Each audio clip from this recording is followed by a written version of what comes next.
Дорогие друзья, уважаемые радиослушатели, телезрители, здравствуйте! Вашему вниманию в прямом эфире программа «Якутск сегодня». У микрофона с вами я, редактор Вета Вишнякова. Наши режиссеры Мария Новгородова, Николай Слепцов-Айдын, а в нашей студии врачи, и я рада их представить. Сегодня с нами врач-невролог Якутской городской больницы номер 3 детского неврологического отделения, врач высшей категории Елизавета Сивцева. Елизавета, здравствуйте. Здравствуйте. Также сегодня в нашей студии врач лечебной физкультуры, врач физической реабилитационной медицины Аиза Сидорова. Аиза, добрый день. Здравствуйте. Спасибо, что вы нашли время и пришли сегодня в нашу студию. Ваш визит сегодня, я думаю, очень важен для тех родителей, кто сталкивался с диагнозом ДЦП у своего ребенка.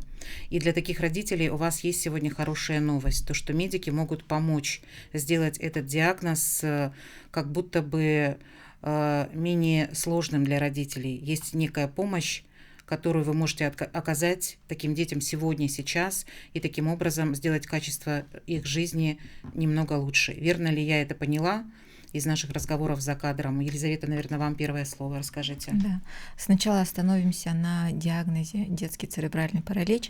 Это группа хронических, непрогрессирующих двигательных нарушений, которая проявляется в результате поражения головного мозга. Оно проявляется еще дополнительно сопутствующими заболеваниями, так как головной мозг управляет всем, это могут быть и нарушения речи, нарушения интеллекта могут быть, вплоть до эпилепсии. Но мы сегодня будем делать акцент именно на двигательных нарушениях. И двигательные нарушения, они характеризуются именно локализацией повреждения в головном мозге и его обширностью, например. Причины повреждения могут быть различные, но основную роль играет не причина, а когда именно катастрофа это возникла. Детский церебральный паралич возникает именно если повреждение было во время беременности, либо в период родов, либо в ранний послеродовый период. И когда например, если ребенок уже родился и катастрофа случилась после родов, например, там инсульт, либо инфекция какая-то, то мозг уже сформирован, и последствия могут быть минимальные. А если это случилась катастрофа во время беременности, уже инфекция начала свое действие, то повреждения головного мозга будут обширные, и, к сожалению, клиника тоже будет тяжелая. Если обратиться к формам, формы тоже различные, и их различают по топической диагностике поражения. Это могут быть, если повреждение большое, то поражены все 4 конечности, либо половина тела может быть повреждена, либо если идет повреждение проводниковых двигательных путей, это могут быть только нижние конечности, либо если это совсем глубинные структуры, возникает гиперкинетическая форма, когда ребенок, и впоследствии потом взрослый человек не может делать координированные движения, сложные произвольные движения, и постоянно может возникнуть атаксия и хорея. Также есть форма атонически-астатическая, когда мышечного тонуса совсем нету, но это более такая относится к редким формам. По статистике у нас в республике на конец 2024 года зафиксировано 1033 ребенка с данной патологией. И как литература нам говорит, что из всех форм детского церебрального паралича 80% составляют спастические формы.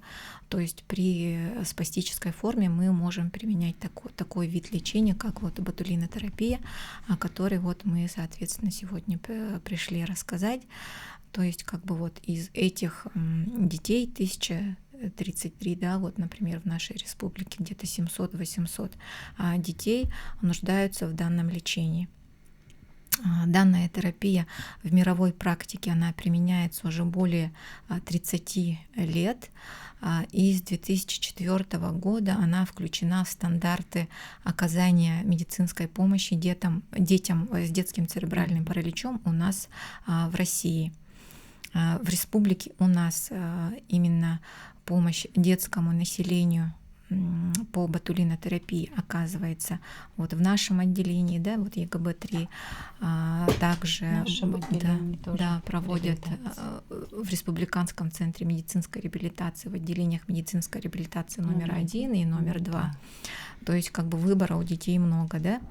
А если обратиться именно вот к методу лечения, этот метод, когда мы вводим ботулинический нейропептид типа конкретно в определенную мышцу под ультразвуковой навигацией. То есть как бы вот мы смотрим на УЗИ-аппарате, выбираем конкретную мышцу и только ее инъецируем. И поэтому очень важно подходить к этому осознанно и совместно с родителями. Потому что как бы независимо от формы детский церебральный паралич еще нужно различать по уровням глобальных моторных функций. Что это значит? Да? Их различают 5. 5-й уровень — это когда ребенок не самостоятельный, то есть он даже вот перевернуться, да, вот как бы постельный режим у ребенка, его постоянно нуждается вот в посторонней помощи, то есть как бы самостоятельно.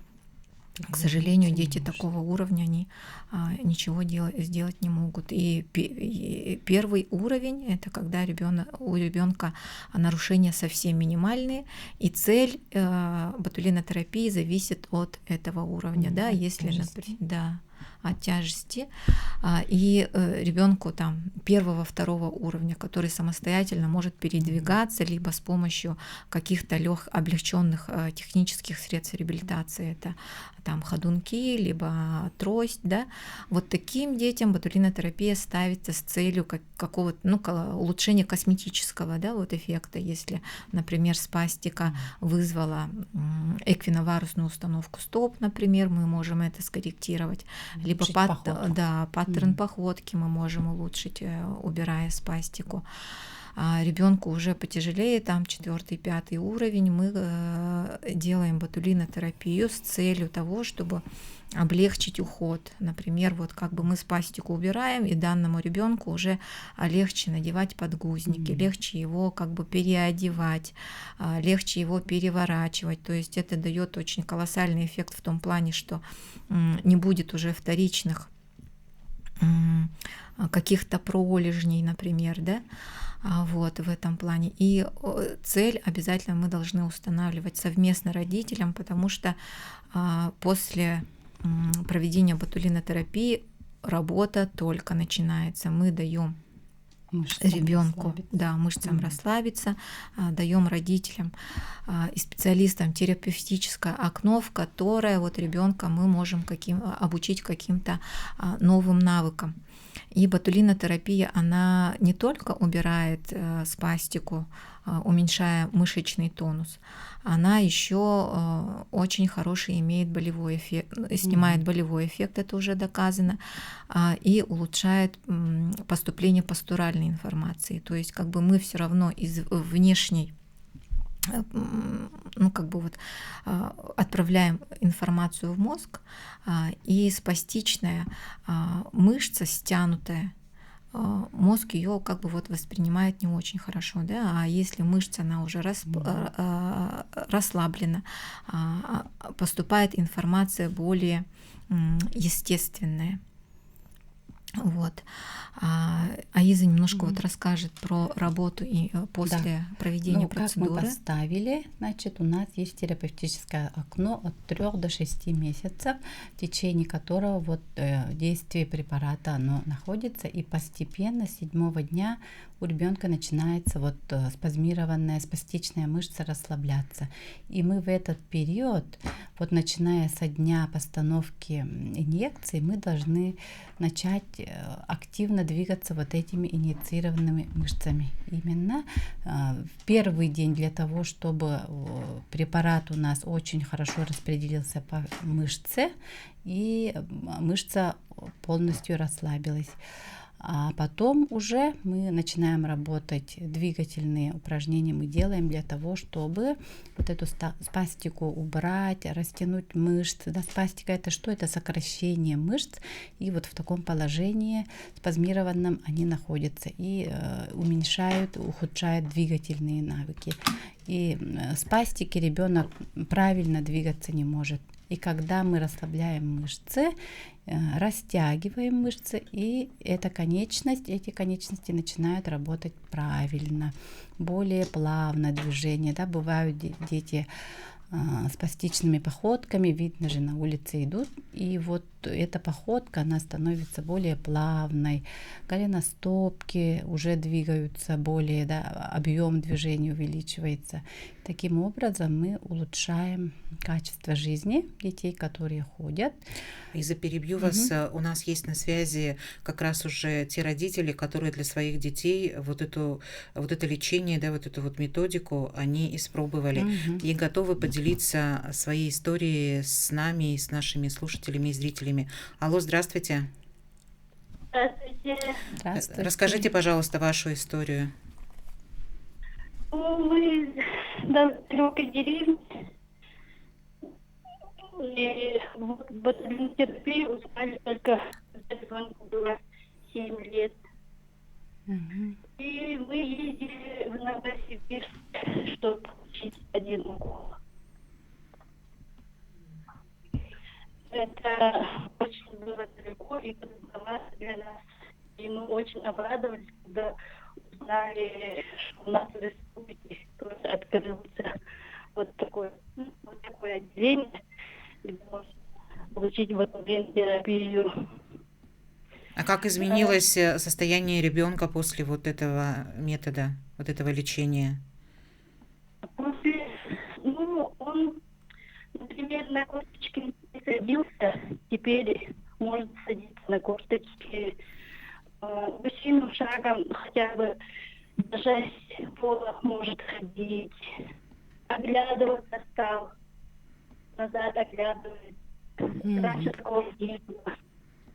И вот осенью, когда вот хорошие и не надо одевать такую одежду, он сам уже ходит в школу. О, ничего Да. себе, вот это да. Спасибо большое за то, что вы поделились. У нас есть еще один звонок, еще один родитель, который может поделиться. Режиссеры пока дозваниваются, и можете продолжить, но это достаточно мощное такое. Я расскажу немножко про этого мальчика, да? Да, конечно. Ага. И как бы этот мальчик уже получил у нас 2 процедуры. И второй раз он лежал без родителей. Сначала он как бы вот с мамой, и 7 второй лет ему. 7 лет. Нужно ложиться на какой-то определенный срок, вот, чтобы потому все что эти 7 вот как дней. мы сказали, да, вот после процедуры обязательно нужно пройти реабилитацию, чтобы научить уже правильно двигаться. Но это даже лучше, если бы ребенок дома, да, уходил. Да, и лучше. когда ребенок вот один, вот процедура довольно-таки болезненная, потому что за одну процедуру этапную, да, мы можем проводить до 12-15 инъекций. Это, конечно, вот шокирующее количество уколов. Это сразу же делается и друг за другом. Одномоментно, да. И как бы у нас в отделении с нами работает клинический психолог, он как бы сначала подготавливает ребенка, подготавливает маму, да, и ребенок, когда вот знает, что после укола его ожидает, что будет легче ходить, да, будет легче как бы одеваться, он сам уже мотивирован и как бы соглашается на данную процедуру. И данный мальчик вот именно рассказал такую историю, что у него есть одноклассница, которую он не мог догнать. Вот когда вот на физкультуре вот они ну как бы бегают, он никогда не мог ее перегнать. И вот говорит, я получаю укол, и я ее догоняю. Это вообще вот лучшая награда для врача, когда ребенок сам оценивает и говорит, вот какие результаты он и получает. сам уже идет на это лечение, да, без уговоров. Осознанно. У нас есть еще одно мнение. Алло, здравствуйте. Алло, здравствуйте. Здравствуйте. Расскажите, пожалуйста, вашу историю. Здравствуйте еще раз. Меня зовут Марина. Моего сына РЛ, ему 6 лет. Вследствие родовой травмы ему в 1,5 года поставили диагноз ДЦП, правосторонний болезнь. То есть у него укорочение конечностей с правой стороны, руки слабые, ноги тонкие и со спастикой. Мы с рождения прошли очень много специалистов, даже иностранных, использовали все возможные методы лечения и реабилитации. В данное время мы находимся в реабилитационном центре в Хатасах и проходим ботулинотерапию. Вот за 2 года лечения результаты видны невооруженным глазом. Например, он уже может разгибать пальцы, руку. И в целом самообслуживание стало намного лучше. Ага. И если бы не эта терапия, моему сыну пришлось бы перенести сложнейшую операцию. И очень рада, что в нашей республике появилась такая возможность. Марина, спасибо вам большое и за смелость, то, что вы представились. Я не стала спрашивать, потому что подумала, что, может быть, люди не хотят, да, громко говорить там свои имена, но вот оказывается, спасибо большое. И это даже альтернатива операции, это же тогда вообще какое-то прям чудо какое-то. Но это тоже зависит от формы. Мы не можем так обнадеживать, что это альтернатива операции. Это именно препарат, который может отсрочить операцию, возможно, потому что раннее применение операций, да, потому что дети находятся в росте, и когда ребенок дорастает вот до определенного роста своего, операция была проведена как бы вот в младшем возрасте, то уже там образуются очень такие вот фиброзные ткани, которые мы не сможем никак вот растянуть. Поэтому нам нужно как успеть можно, до вот, операции. как можно дольше вот обходиться без операции. Операция, мы не говорим, что операция плохая, операция замечательно помогает детям, но она должна быть проведена своевременно, когда ребенок достигнет своего роста. Сначала вот это вот все, да, такое как бы щадящая такая терапия, а потом уже такое что-то активное. А нам нужно успеть сказать, у нас остается 3 минуты до конца эфира, куда обращаться тем людям, которые... Это бесплатная процедура, это по медицинскому страхованию выполняется, поэтому можем о ней рассказать, куда обращаться и куда подходить, еще раз скажите. Да, вы можете вот обратиться к своему педиатру, либо к своему неврологу, который направят на лечение вот в реабилитационные центры ЕГБ-3, которые находятся в селе Хатасы. И в городе у нас вот на 2 отделения. Отделение медицинской реабилитации номер 1 и номер 2 на Каландрашвили. Номер 2 это на Каландрашвили, и номер 1 это по Покровскому тракту, 8 километр. Родители записываются в эти отделения через программу «Медведь». Невролог записывает или педиатр. Ну, хорошо, что можно обратиться по месту жительства, а там уже дальше расскажут алгоритм. И кроме того, что это ботулинотерапия, да, помогает детям с синдромом ДЦП и с другими неврологическими симптомами, она еще может и помочь взрослым людям. И от мигрени, да, спасти, и какие-то, если... У взрослых вообще спектр применения данного препарата, он очень огромный. При мигрени, при головной боли, напряжении, при различных болевых синдромах, лицевых гемиспазмах, то есть спектр применения широкий, и поэтому тоже нужно как бы вот обращаться. Да? И тоже можно обратиться. Да, в детской практике мы еще применяем при сиалории, это гиперсаливация, которая очень часто встречается и при генетических патологиях, при аномалиях развития головного мозга. Да, и вторично она вызывает очень часто у лежачих пациентов пневмонии, поэтому как бы мы обкалываем слюнные и вот подчелюстную железу, околоушную железу, и тоже получаем очень хороший эффект. Спасибо вам большое. Я думаю, что эта информация очень важная для тех людей, кто сталкивается с такими симптомами, и они будут знать теперь, что они сами, что есть такая, да, терапия, что они сами могут обратиться к неврологу или к терапевту, который им может помочь и направить их в ваши учреждения, где вы проведете эту процедуру. Но мы молодцы, мы уложились за короткие 20 минут и сказали, я думаю, о самом главном. Да. И тем, кому эта информация полезна, нужна, вы можете получить, дорогие слушатели и зрители, более развернутый ее формат завтра на семинаре для мам детей, особенных детей, который пройдет в смарт-библиотеке. Именно об этом семинаре мы расскажем во втором блоке.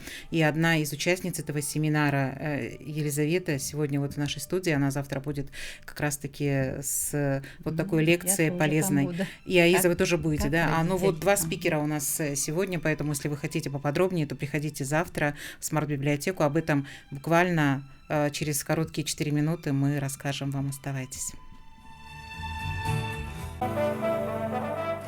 Дорогие друзья, мы снова в прямом эфире. В нашей студии гости, я рада их представить. В нашей студии проект «Обнимаю сердцем», нашумевший проект, который начал свой путь с Якутска, обошел все районы нашей республики и вышел за пределы Якутии, и уже в России покорил многих своей волонтерской работой, своими какими-то такими мощными качествами и тем, как проявляются люди, которые приходят в ваш проект, и волонтерами, и участниками, и соавторами дневников мам. Этот проект вообще завладел сердцами многих людей по всей России.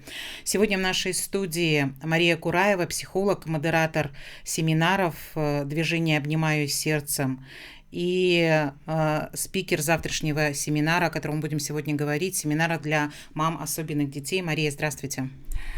Здравствуйте. Также сегодня в нашей студии Надежда Матвиева, основатель и руководитель одной из танцевальных студий нашего города. Надежда, добрый день. Здравствуйте. И мы еще ожидаем Оксану Асикритову. Она учитель начальных классов адаптивной школы-интерната номер 28. Потому что речь сегодня пойдет и о детях особенных, да, и в основном о том, как помочь их родителям, мамам, как-то так наполниться за пределами своего дома, да, как-то так раскрыться и проявиться, чтобы были силы потом на то, чтобы помочь своему ребенку социализироваться в нашем таком непростом мире. Мария, ну вам первое слово. Расскажите о том, как на сегодня живет проект «Обнимаю сердцем». Какие у вас успехи? Я уверена, что они есть. Проект «Обнимаю сердцем», он начался 3 года тому назад. Идейный вдохновитель, организатор, руководитель, человек с очень большим сердцем. Это Анна Федорова. И начинали 18 энтузиастов. Всего было 18. И сейчас, в данное время, в проекте насчитывается более 1000 волонтеров. И проведено более 150 проектов разных. Да? И если это начиналось только в нашем регионе, в Якутске, сейчас проект охватывает 16 регионов России. Прямо вышли на такой масштаб, и уже появились такие постоянные такие проекты. Одним из них является наш флагманский проект, это «Дневники мамы», реальные истории особенных мам и пап, да? Даже история пап есть. Это дневники, истории, такие открытые истории, откровенные истории о том, как родители преодолевали трудности и находят силы для того, чтобы воспитывать и любить своих особенных деток. И дневники в этом году получили награду, национальную награду российскую, и они будут сейчас печататься в Питере. Издательский центр Питер будет печатать новый дневник. Первый дневник вышел в прошлом году. Да, в основном там были авторы якутские семьи, а сейчас по всей России собирают дневники. Еще у нас есть проект, это инклюзивные концерты, модные показы, которые прямо собирают несколько сот волонтеров, да, и детей, особенных детей, которые выступают или выходят с показом. Потом еще у нас есть еще проект в этом году у нас открылся тоже новый проект, это кемпинг, отдых для семей. Страна Оз. Да, легенда «Страна Оз», да, это новый проект. И вот эти проекты всегда они точку опоры находят от волонтеров. И тут не про деньги, да, и не про то, чтобы... То есть начинают обычные люди. Начинают обычные люди от всего сердца, и эти проекты начинают расцветать, и они живут, и они масштабируется дальше, да. Страна Оз, страна особенных, обнимаю сердцем, да, и волонтерами были не только взрослые в том, как вы обустраивали этот лагерь, да, летний, а даже были и сами дети, особенные дети, которые помогали наводить порядок на этой территории. Мгм. И в этом проекте, да, этот проект еще, то есть это движение, волонтерское движение, инклюзивное волонтерское движение, обнимая сердцем, он же объединяет разных людей, да, разных людей. И здесь, например, нету благополучателей и благодетелей, да, здесь все равны.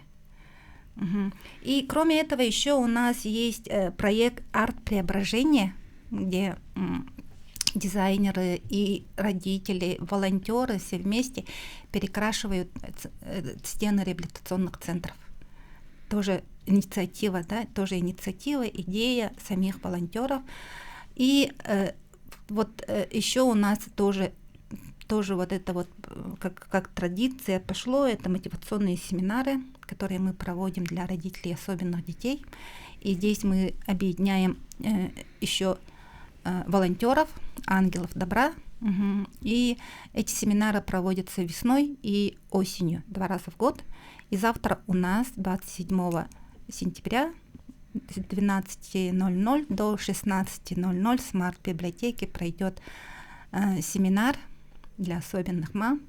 И каждый семинар у нас носит какую-то свою энергетику, какую-то свою душу. Да? Если, например, прошлый семинар весенний у нас был про красоту, да, то этот семинар про любовь, про женственность.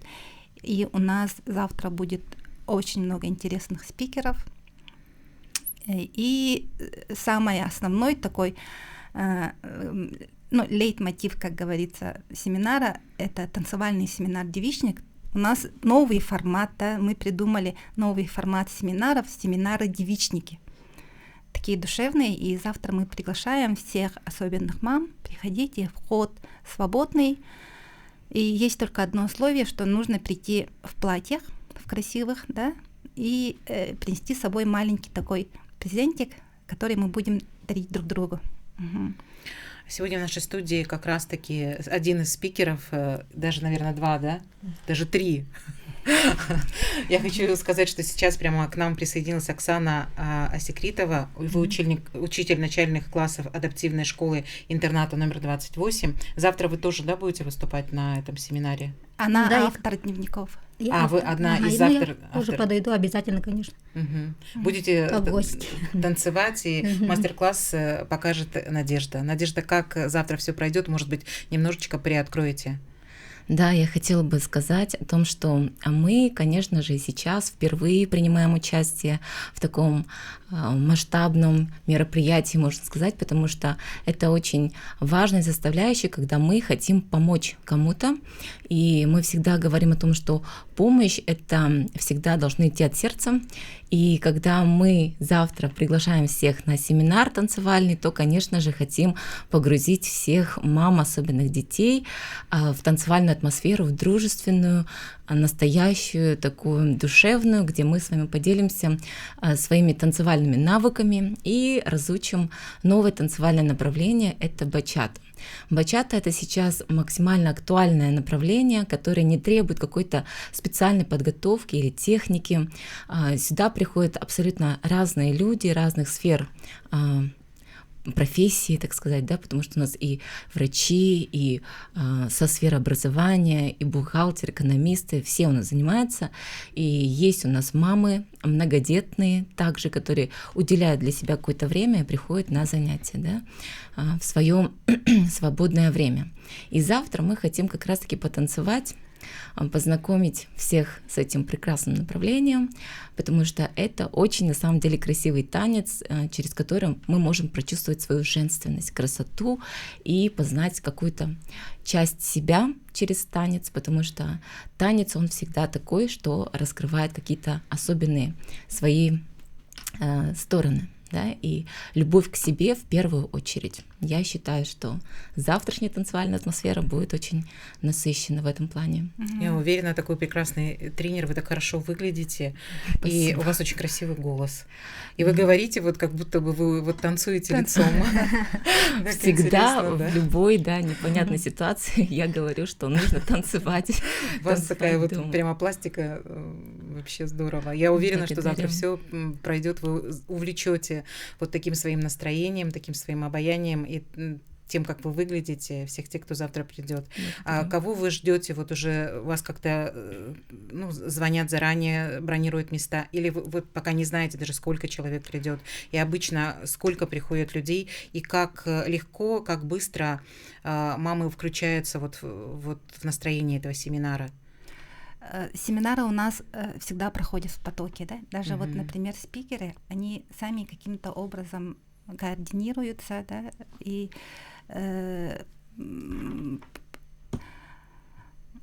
но скажу, что очень, до конца, например, до начала семинара мы не можем знать, сколько мам придет, да, откликаются очень так тихо, постепенно, скромно. Да. Может быть, даже в последний момент, постепенно, да, да, и обычно в последний момент, поэтому мы никогда не знаем, сколько человек будет на семинаре и как вообще этот семинар пройдет, потому что мы же не знаем, сколько человек придет.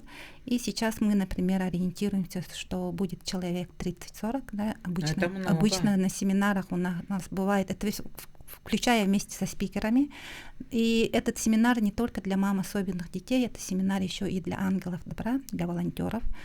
И этот семинар, он является таким мероприятием, которое объединяет нас всех, да, и мы знакомимся, видим друг друга вживую, да, делимся информацией, делимся своими знаниями, опытом. И этот семинар у нас проходит прямо очень так душевно, да, и когда вот каждого спикера, который приходит, мы настраиваем на то, что каждый спикер, да, или даже мама, которая приходит, мы же всегда делимся своей энергией, своей энергетикой, взаимообмен энергиями. Поддержка — это поддержка. Вот, Оксана, вы завтра зачем идете туда? Какая у вас цель? И расскажите немножечко вашу историю, раз вы соавтор дневников мам. Начну, наверное, с дневников, да. Меня зовут Оксана Секретовой, учитель начальных классов в 28-й коррекционной школе, и также являюсь мамой особенного ребенка. Но автором дневников является муж Дмитрий. Это редко, чтобы мужчина сел и написал. Нам предложили, и он сразу согласился, но, конечно, был страх, потому что не было ни написания, да, историй, и еще плюс публично, да, на всю Россию. А он был первым мужчиной, кто вот подключился, или уже были папы, которые рассказывали? Были папы. А, уже были? Ага, были папы. В прошлом году выпустилась книга, да, первое издание было по Республике Саха-Якутия. Там был папа, да. В этом году тоже есть отцы, но отклик не сразу, конечно, идет. У вашего ребенка, может быть, расскажете чуть-чуть, какой диагноз? Диагноз, вот уже мы 11 лет, получается, особом родительстве, да. Зовут Саша, у него задержка психоречевого развития, аутоподобное поведение. Ну, мы решили вообще не зацикливаться на диагнозе. Идем,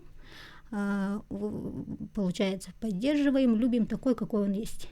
И молодцы, что вы вместе. Это ведь тоже не секрет, да, что не всегда семья остается в том составе, в котором она начинала свой путь. Да. Ну и тут, конечно, папа у нас тоже активный, поддерживает.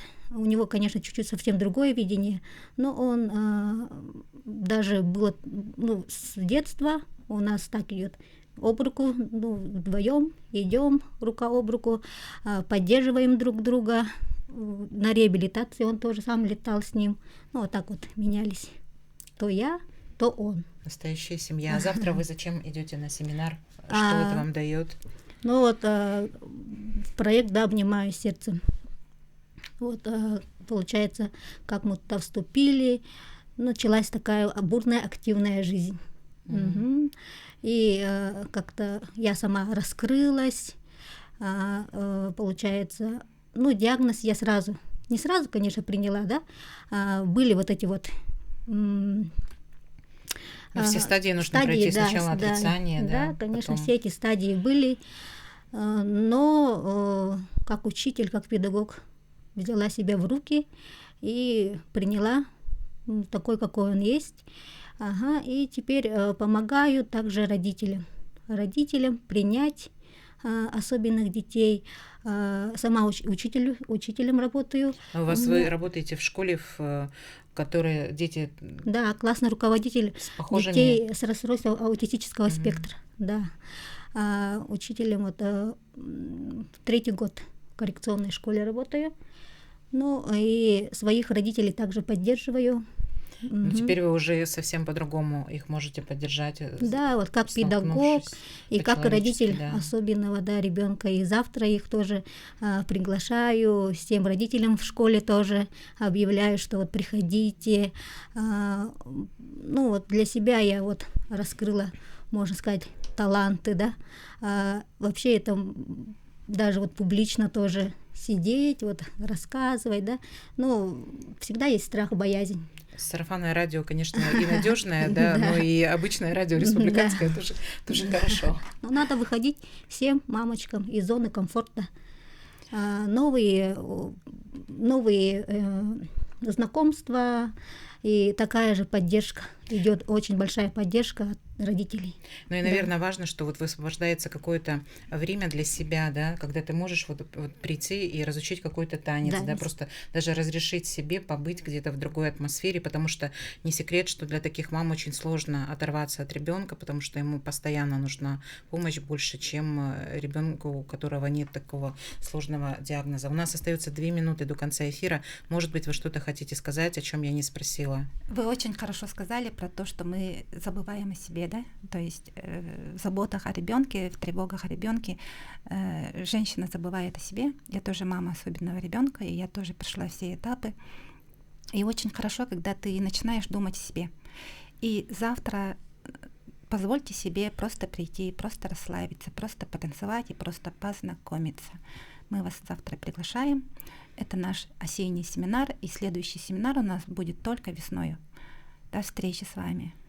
Завтра с 12 часов до 16 часов, да, в смарт-библиотеке пройдет 3-й семинар, 3-й этаж, пройдет семинар, он уже какой по счету? Он не 3-й точно? Он не 3-й. 3-й год у нас постоянно два семинара в год, получается. 6-й, да, или 5-й. Да. И следующий будет только осенью, да, только весной, да, только весной, поэтому, конечно, это такая возможность, которую не стоит упускать.